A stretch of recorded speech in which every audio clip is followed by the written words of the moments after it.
Look what they putting on me when I was only doing all this shit to see it that we going. Guess I was wrong for trying to see it with my homies. I'm feeling wrong cause now I G by my lonely. I'm by my lonely, just getting money. I'm putting on but see somehow they say I'm phony. The love is gone and now somehow they hating on me. It hurt the most when it's somebody that should know me. It's just kinda wild to me. We was friends, now they can't get a smile from me. I gave an inch, they took so many miles from me. Without me mentioning how many miles I feed. All right, y'all know what it is. Coach Cat in the building, and I'm here along with my guy.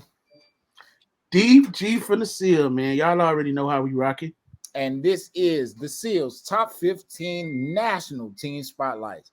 And first on the board, we want to bring to you guys the Primetime Elite Bulldogs, man. Go ahead and talk to them a little bit about them, Darian. Man, shout out to the Primetime Elite Bulldogs. They've been a loyal supporter of Southern hospitality because that's where people come at who want that smoke in the southeastern of the country. So, when they were North Carolina United, they came in Southern hospitality. They were a team that won AAU, which a lot of people don't respect AAU. So they stepped their game up and came harder in 2000. They came harder in 2022 and joined AYF, and they became the Primetime Elite Bulldogs. And that team started the season off versus Stonecrest Spartans, which was a phenomenal game. And they showed a lot of firepower early. But as the year went on, they got stronger. They got stronger when they got players like Mike McLean, which is a jack of all trades. McLean is a very talented kid, man. His national run was almost second to none outside of Isaiah Marshall that plays for the Southfield Falcons. You have a kid like Jordan Davis, who is the wide receiver. He's one of the most skilled wide receivers. He's a beast after the catch. You got Yuri McCoy in the trenches, who was just mashing dudes, all nationals. The Primetime Elite is on one of the most slept on teams in the country. They have a big chip on their shoulder. They do a lot of talking. I ain't gonna even lie. Before the national championship game versus San Antonio Outlaws, they rubbed me the wrong way. I'm gonna keep it funky with you because I'm an honest person. I don't really count AAU, but they won AAU, and I have to count it because it's an organized league nationally and a big basketball league. But they had their AAU belt at AYF, and they was talking trash to San Antonio Outlaws. They was like, yeah, we the 30 boys. We gonna try 30 on you. And I'm like, come on, man. You can't be thinking that an AAU belt is gonna scare anybody. Primetime Elite, they played the West Side Steelers. The West Side Steelers, it was a first round matchup because everybody knows AYF does the draw. So I'm not gonna even lie. If you looked at the West Side Steelers, they were physically intimidating. They looked like a 12U. They was humongous. And you was like, you looked at Primetime Elite, and you was like, man, they probably finna get ran into the ground. But no. Them boys knew how to hit, and they were fast. They have a fast-paced offense with a lot of weapons, man. They got number 2, Amin Davis. I told you about McLean and Davis, and their quarterback is really nice. And a system they run an RPO system. So they're a very dangerous team, and I'm going to give it to you early. They're playing Southfield Falcons at Southern Hospitality on a Saturday night. So hello. That's D1 AYF national champion versus D2 national champion.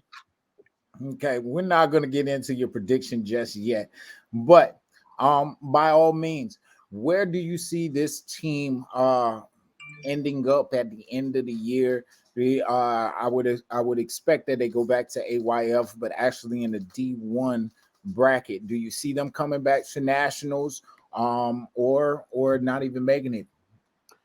They definitely coming back to nationals because they're a very talented, explosive offensive team. Watching them play is very exciting, man.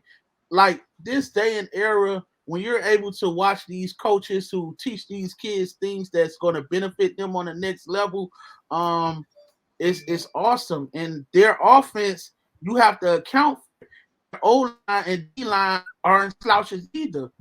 So they come to play every game. And I think they got a chip on their shoulder. They beefed up their schedule this year, So we go really get to see what they made of. I know they got City Life on their schedule, and they definitely had a Rare Breeze on their schedule. But I'm telling you this, they can play with anybody. They can play with anybody. Do they have enough depth to play with some of the top teams? I don't know yet. But if they strike fast on you and they get up, they can score in a hurry. I mean, on special teams and everything. Mike McClain and J. Lock Davis, they're extremely gifted return men. So, like, you pick your poison. You go kick it to them or whatever. But you got to account for those guys. They can play with anybody. And Mike McClain proved this year that he's one of the best players in the country. Well, one of the first times I was introduced to that group of kids, or even the coaching staff, was actually in 7v7. Excuse me, not 7v7, but flag football. Mm-hmm. And when you're talking about flag football, it is a game of spacing and getting the ball out. It's a very quick paced game. Mm-hmm. So you have to understand how to use your athletes and so forth. And Coach Davis, that's J Lock's father, he was definitely there at the, I want to call him NC Elite. I'm not gonna sure, but don't hold me to it. It's a skull with I think it's actually the numbers, but anyways, that team is excessively active in that 5v5 flag ordeal, winning multiple championships year in and year out every single time. Last time I seen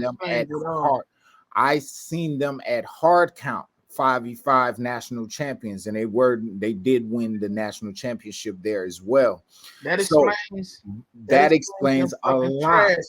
That explains them talking trash to Southfield, because Southfield 707 team is winning right now, and so are those, and they've been trying to find a way to bump heads. So I don't know if that's going to happen, but I know it's going to happen at Southern Hospitality for sure. For sure. But those two teams are great. I think it's 313 Elite. That's what it is. 313 Elite. Yeah, 313 Elite. They actually they're a great program on 5v5 flag as well as 7-on-7. So if you're in the North Carolina area and are looking for a team, by all means, there you go, right there. Big shameless plug to my guys over there. Hey, but there it is. Y'all already know we'll come back with another team spotlight. Holla. Somebody say I'm phony. The love is gone and now somebody hating on me. Hurt the most when it's somebody that should know me. It's kind of wild to me.